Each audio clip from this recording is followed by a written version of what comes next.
परिसा भागवत की पत्नियों श्री नामदेव जी की पत्नी आपस में सहेलियां थीं और नामदेव जी जब भगवान के भजन में तल्लीन रहते थे तो उनके घर में कुछ खाने का अभाव हुआ और जब उनकी पत्नी ने जाकर परिसा भागवत की पत्नी से जाकर अपनी दीन दशा कही तब वह कहती हैं कि देखो ये रुक्मणी जी ने मुझे पारस मणि दी थी, ये आप ले जाइए और जितना लोहे को स्पर्श कराओगी वह सोना हो जाएगा और अपने अभाव को दूर करो, लेकिन हाँ इसका भेद किसी को पता नहीं चलना चाहिए और मुझे शीघ्र इसे दे जाना।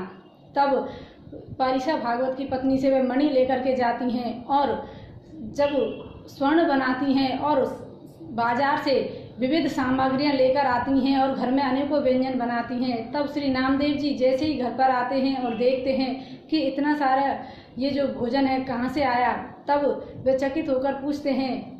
तो कहा कि ये पारस मणि मैं उनसे लेकर आई थी, तब मैंने अपना ये अभाव गरीबी दूर की है। तब उन्होंने वे पारस मणि अपनी पत्नी से ली और चंद्रभागा नदी में जाकर डाल दी। जब शाम तक वह लौटाने नहीं आई तो वह दौड़ करके स्वयं उनके घर गई और कहा कि मेरी पारस मणि मुझे वापस दे दो। तब पारस मणि के लिए जब कहा तो उन्होंने कहा कि नामदेव जी से जैसे ही पूछा तो वे बोले कि मैंने तो पारस मणि चंद्रभागा नदी में डाल दी, मेरे पास पारस मणि नहीं है।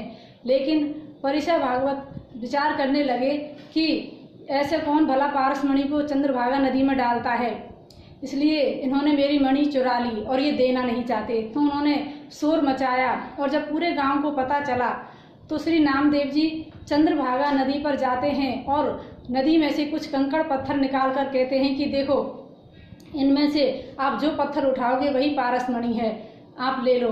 तो जब किसी को विश्वास नहीं हुआ तो उनमें से एक कंकड़ उठाया और जब लोहे को स्पर्श कराया तो वह पारस मणि ही था। तो ये है भक्त की कृपा।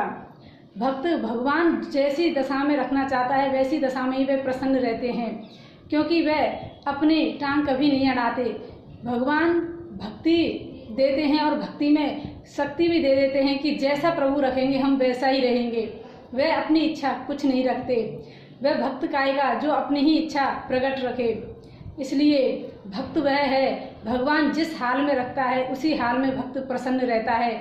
और हम दो चार माला फेरते हैं और मंदिर जाते हैं तो सोचते हैं कि हमसे बड़ा भक्त कोई है ही नहीं।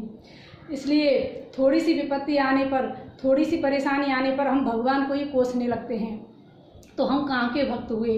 भक्त तो वह है जैसा हमें रखता है भगवान, चाहे विपत्ति हो चाहे संपत्ति हो, बस प्रभु का दिया हुआ सब स्वीकार करते हैं और उनको धन्यवाद देते रहते हैं। तो ऐसे भक्त श्री नामदेव जी को हम प्रणाम करते हैं। जय श्री कृष्ण।